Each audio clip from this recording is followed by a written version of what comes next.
Azouz Begag, vous êtes une grande figure dans le monde politique, littéraire, mais aussi économique. Pouvez-vous nous décrire votre parcours? Oh, mais c'est un parcours que je qualifierais de chaotique, puisqu'en réalité j'ai un parcours français. Je suis né à Lyon dans un bidonville et je suis devenu 40 ans plus tard ministre du gouvernement français. C'est quand même bien.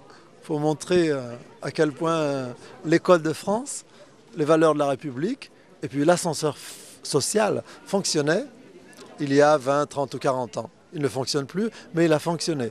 Parce que mes parents avaient un rôle clé, mes parents pauvres, analphabètes, qui ne parlaient même pas français, et qui sont arrivés en France en 1947 d'Algérie, avaient la conviction que c'était seulement par l'école, et grâce à l'école, que je pouvais faire de ma vie quelque chose d'intéressant.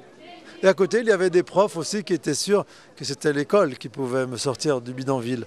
Alors combiner les parents et les profs qui avaient un métier valorisé dans les années 60-70, ben voilà, j'ai réussi à m'agripper, à tenir et arriver à mener une belle vie. C'est ça en gros mon parcours. Aujourd'hui, on devrait le valoriser.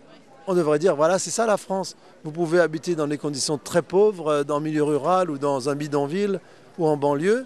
Et puis, vous avez l'école à côté de vous, grâce à laquelle vous pouvez réussir votre vie. Il faut vous cultiver, il faut bouquiner, il faut aller dans les bibliothèques. C'est gratuit, allez-y, consommez, cultivez-vous, éduquez-vous. Eh ben non, ça ne fonctionne plus. Donc il y a quelque chose qui s'est cassé, des ressorts qui se sont cassés. Et cette France dans laquelle nous vivons aujourd'hui, cette France dans laquelle la xénophobie et l'islamophobie en particulier, alimentée par Brice Hortefeux, lui-même, ministre de la France, qui a été condamné par la justice de France pour injure raciale. Ça ne s'est jamais vu dans l'histoire de France. Eh bien, toute cette xénophobie qui s'est installée a participé à la fragmentation du peuple de France, à la fragmentation des espaces urbains entre le centre-ville et les banlieues, et à la fragmentation du sentiment national français également. Voilà qui je suis. Un jour, un enfant m'a dit « Monsieur Azouz Begag, je peux te poser une question ?» Moi, je dis « Oui, je suis là pour ça. » C'était dans une classe. Il me dit « C'est vrai, tu es né dans un bidon d'huile? Comment tu es sorti ?» Eh ben, j'ai trouvé que c'était une très belle question. Eh ben, je lui ai dit « J'ai ouvert le bouchon et je me suis sorti comme ça. » Il m'a dit, tu es devenu une grosse huile? J'ai dit exactement. Et cet enfant voulait me dire, comment on fait en fait pour sortir du bidon et réussir sa vie? Mais en vérité, après, je lui ai dit, va à la bibliothèque. Tu vas trouver le premier livre que j'ai écrit qui s'appelle Le Gon du Shabbat. Lis-le et tu verras comment moi j'ai réussi à faire de ma vie quelque chose de sympathique. Et aujourd'hui, vous êtes aux figues, donc au 22e FIG, vous étiez président du 18e. J'adore les figues, en effet, et surtout la confiture. Voilà, je passe, vous avez... Non, d'ailleurs, j'ai chanté il n'y a pas longtemps. Oh les figues, là, elles me rendent le marteau. Vous connaissez? Oui. C'est monsieur Christian Pierret qui m'a appris cette chanson. Ben, comment j'ai connu le FIG? Il y a 15 ans, je suis venu ici, Christian m'avait invité en me disant il faut venir faire une conférence sur les banlieues. Je lui ai dit attention, il y a 15 ans, je lui ai dit les banlieues, cher Christian, c'est très très chaud. Parce qu'il y a beaucoup de discrimination, je parlais il y a 15 ans. Hein. Et si on ne fait pas quelque chose pour empêcher le poison de discrimination de se répandre dans la société française, un jour ou l'autre, ça va exploser. Et c'est marrant parce que c'est en 2005, au moment où j'étais nommé ministre, que les banlieues ont explosé 15 ans après. Mais la première fois où j'ai déclaré ça, c'était là au Festival international de géographie de Saint-Dié-des-Vosges.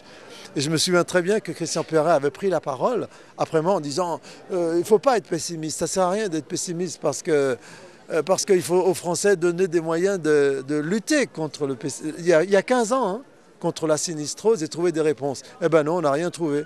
Parce que le commerce de la peur en politique, ça vous fait gagner des élections. Quand vous faites peur aux gens, ils vous disent « Ah ben celui-là, il a raison, celui-là, hein, il y a quelque chose qui ne va pas. » Et ils votent pour vous. Quand vous essayez d'être trop optimiste, quand vous essayez d'être dans la bonne attitude, ben les gens disent « Oh, il est trop gentil celui-là, il ne comprend pas ce que c'est que la réalité. » Donc ils ne votent pas pour vous. Le commerce de la peur s'est installé comme un bon business en politique et malheureusement, c'est difficile de lutter contre ça. Donc heureusement, il y a des profs, heureusement, il y a beaucoup de programmes politiques pour les prochaines élections qui tentent de revaloriser le travail des profs, l'action des profs et la place des profs dans la société française, parce qu'il n'y a d'avenir dans les 10 ans, 20 ans, 30 ans qu'avec les profs.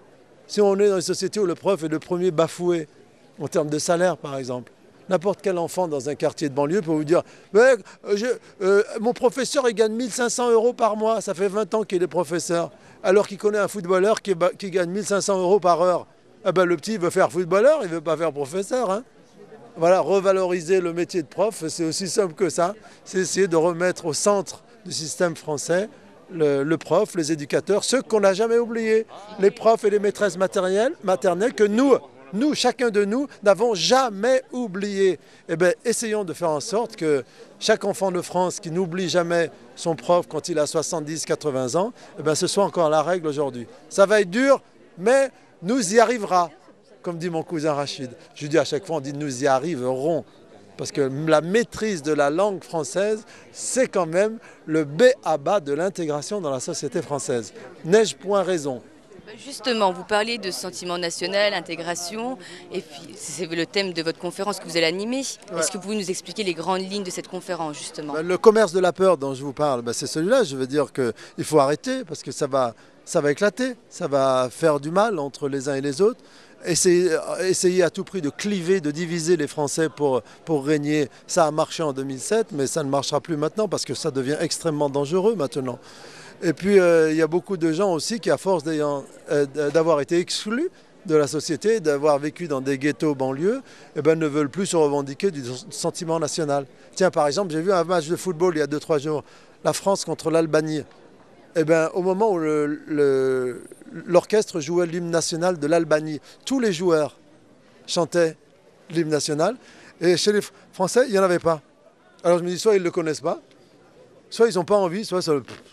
Alors que je trouve quand même qu'un hymne national, pour souder les énergies, les émotions, c'est quelque chose qu'on doit faire. Ben là, les Français ne le faisaient pas. Je ne les en blâme pas. Je remarque simplement que le sentiment national s'est sérieusement ébréché depuis qu'il y a 20 ou 30 ans. Des hommes politiques ont décidé de diviser les Français, de les cliver, de les opposer pour essayer de raviver la guerre identitaire entre les uns et les autres et gagner les élections. Ben non, le principal boulot qu'il y a à faire aussi, c'est recoudre les identités, recoudre la ville pour faire en sorte que les Français d'ici et les Français d'ailleurs se retrouvent autour du Festival international de géographie de Saint-Dié-des-Vosges. Ça, je dis ça pour Christian Perret, comme ça, il va m'offrir une bouteille de miel. Merci Aziz Begag.